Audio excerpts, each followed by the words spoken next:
মহাশিবরাত্রি পুজো বা মহা নীলষষ্ঠী পুজো কিভাবে করবেন তার সবটা এই ভিডিওটা দেখলেই জানতে পারবেন। উপকরণগুলোর লিস্ট ভিডিওটাতে দেওয়া রয়েছে, চাইলে আপনারা পজ করে করে প্রতিটা লিস্ট দেখে নিতে পারেন। এছাড়াও পুজোর সময় সমস্ত কিছু মুখে আমি বর্ণনা করে দেব।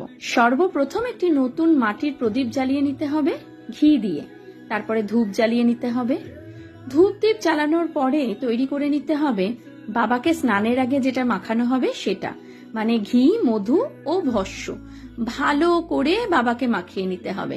বাবার সাথে নন্দী মহারাজ, ত্রিশূল, নাগরাজ সবাইকে মাখিয়ে নিতে হবে। আর তারপরে শুরু হবে স্নান করানো। পঞ্চমৃত দিয়ে স্নান করার প্রধান উপকরণ হচ্ছে দুধ। প্রথমে বাবাকে দুধ দিয়ে স্নান করাতে হবে, তারপর মধু, ঘি, তারপরে দিতে হবে দই, তারপরে দিতে হবে শর্করা বা চিনি। পঞ্চমৃত দিয়ে স্নান করানোর পর পরিষ্কার জল দিয়ে বাবাকে ধুয়ে পরিষ্কার করে ফেলতে হবে। তারপরে একটি তামার পাত্রে গঙ্গা জল, ফুলের পাপড়ি, গোলাপ ফুলের পাপড়ি, গোলাপ জল, অগরু মিশিয়ে ওম নমঃ শিবায় বলে বাবাকে আবার স্নান করিয়ে নিতে হবে। এরপরে শুদ্ধ কাপড় পেতে তার উপর চন্দন দিয়ে ওম লিখে বেলপাতার ওপর বাবাকে বসাতে হবে। বাবাকে বসানোর পর বাবার গায়ে চন্দনের ফোঁটা এঁকে দিতে হবে। তারপরে একে একে বাবাকে সাজিয়ে নিতে হবে।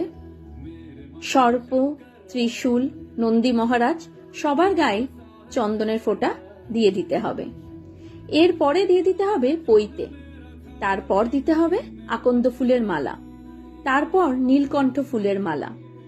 এরপরে দিতে হবে বাবার প্রিয় ধুতুরা ফুল ও ধুতুরা ফল আর গোলাপের পাপড়ি, এটাও কিন্তু বাবার খুব প্রিয়।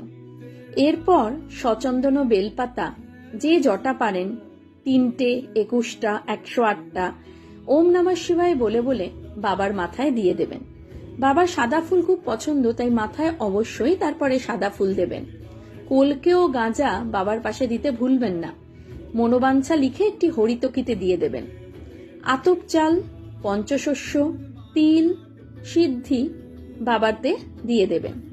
এরপরে ফুলের পাপড়ি দিয়ে সাজিয়ে তার ওপর বাবাকে ভোগ পরিবেশন করবেন।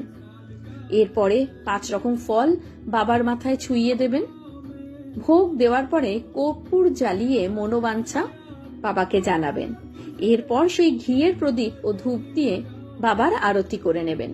আর তারপর মহামৃত্যুঞ্জয় ব্রত পাঠ করে নেবেন। মৃত্যুঞ্জয় ব্রত আমি দিয়েই দিয়েছি এখানে, আপনারা পজ করে দেখে নেবেন। পূজা শেষে বাবাকে প্রণামী দিতে কিন্তু ভুলবেন না।